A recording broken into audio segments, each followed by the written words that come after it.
Hey guys, Dan from JP Coins and Collectibles here. Email is sales@jpcoins.com. So if you have any questions, concerns, want to request a video or make a purchase, feel free to drop us a line there. Or you can search us up on eBay or Facebook. We also have the website, jpcoins.com, with all our links there. So, yeah. Now that that's out of the way, check this out. We have this really neat well, I'm going to mention real quick, I'm not feeling great, so I am kind of bedridden at the moment. So apologize for the bedroom video, but check this out. This is sometimes it'll be called a plains gun, sometimes it'll be called a Kentucky long rifle. This is a musket. Well, it's a muzzleloader is the technical name for it. So the back here doesn't open up. It's plugged, meaning it's just a pipe with a hole right here. And this is where you put the percussion cap. There's a little cap there. And then in the top, you take out the rod and you put your powder charge in there, and then you put your ball and your wad and you tamp it down. And then when you pull the trigger, obviously when you pull the trigger, it hits the percussion cap. That flame goes down in this little nipple and goes in, ignites the charge, and shoots the gun. Really unique thing about it is a double set trigger, so it's got two triggers. So to set it, you have to pull one trigger and push the other one forward. And then to fire it, you pull the front trigger.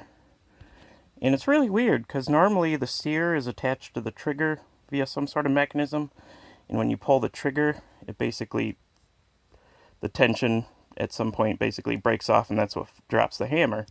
In this one, the hammer is its own mechanism with a little leg sticking out, and the trigger has a little arm, and when you pull it, it flings that little arm up and hits the little trigger on the hammer, and that sets off the hammer. It's really bizarre. If I have it for a while, I might open it up and show it to you another time. Really neat, though. It's got this nice little brass enhancement here for you to put your patches to keep them nice and dry. Another weird thing about this one is the muzzle is crazy. The barrel is super thick on this. This gun is 11.5 pounds. It's a 32 caliber. It is rifled, and the barrel is 0.4 inches on either side. So it's 0.4 inches, 0.32 inches for the hole, and another 0.4 inches of metal on the other side. It is the widest barrel I've ever seen on a gun. Literally. I mean, it is huge. Look at the size. This is a standard business card, and you can see this thing is massive. It does appear to have had some stuff done to it over the years. We're trying to figure out what year it's from. Right now we're estimating somewhere between 1800 and 1850. The barrel is marked G. Wareham, W-A-R-E-H-A-M. And he was a guy, he was a gunsmith in Ohio, and he eventually moved to Indiana. And then the percussion cap hammer, that one is marked RW Booth, and it says Cincinnati. Because of the size of the barrel and the way that it's set up, we're kind of thinking maybe it might have been flintlock originally, and they took the barrel and put it into this, because the person that made these was around 1830 to 1850s. The guy that made the barrel, the junior one, he moved to Indiana in 1850, so it's got to be before 1850 to be on a Cincinnati gun. But we're thinking it might have been made by his father, which would then put it closer to the Revolutionary War, which would be really neat if we could prove that. But it is rifled. It may have been rifled after the fact, later on. You'll notice the butt on it is curved. That's actually because if you were to put it on your shoulder, it would knock your shoulder out of the socket. So it's actually made to sit in the crook of your arm to fire it like that. And that way your arm takes the recoil and it doesn't knock your shoulder out of the socket when you're doing really heavy loads. Being a 32, I think it would have to be a pretty heavy load. So we're thinking this is either an early example, when they weren't too sure about the metal, so they just made them super thick so they wouldn't blow up and they could proof them to very high loads. Or it's later on when they started making the plains guns. They started moving to lower calibers so that you didn't have to lug around as much lead, and they would work their way up to really high charges. So you would have, you know, a 32 caliber musket ball, but it would do the damage, you know, of the standard 50 cal because of how fast it was going. And you could do those heavier loads because of the size of the barrel, you know, the amount of reinforcement that it has.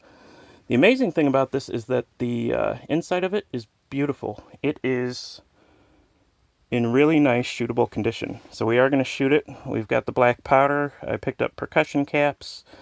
I just cast some 32 caliber round balls.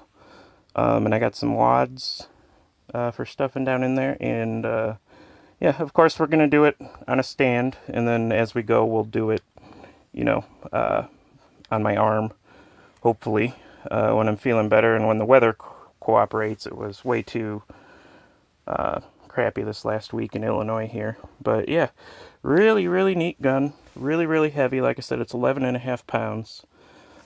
Still trying to figure out some info on it. If you have any info on it, feel free to email us at sales@jpcoins.com. We've been put in touch with someone in the Ohio long gun collecting community. I still got to get back to him and send him some pictures, but in the meantime, enjoy the video. If we have it for a little while, I'll open up the percussion cap hammer, and I'll also show you down the barrel with a barrel light, just so you can see how nice it is. Obviously on the outside there's a little bit of corrosion, but the inside is perfect, and you know, this is corroded because of the black powder. It was corrosive, so anywhere around here, especially if it was a musket or a flintlock, you would have a lot of flashing here, and that's one of the things that makes me think it was a flintlock before, is because of the amount of corrosion around this. Obviously, the percussion caps, you don't get anywhere near the amount of black powder residue as you do with the flintlocks, because you literally would have a little pan here and you'd put black powder in it, and a piece of flint would spark and explode that entire little pile of powder, and that would get stuff on here, and even if you took good care of it, they still corroded, just because of the chemical nature of the black powder. So yeah, we'll hopefully have a video soon of us shooting it. Keep an eye out, and if you have any questions or concerns, or if you'd like to inquire about purchasing it, feel free to drop us a line, sales@jpcoins.com.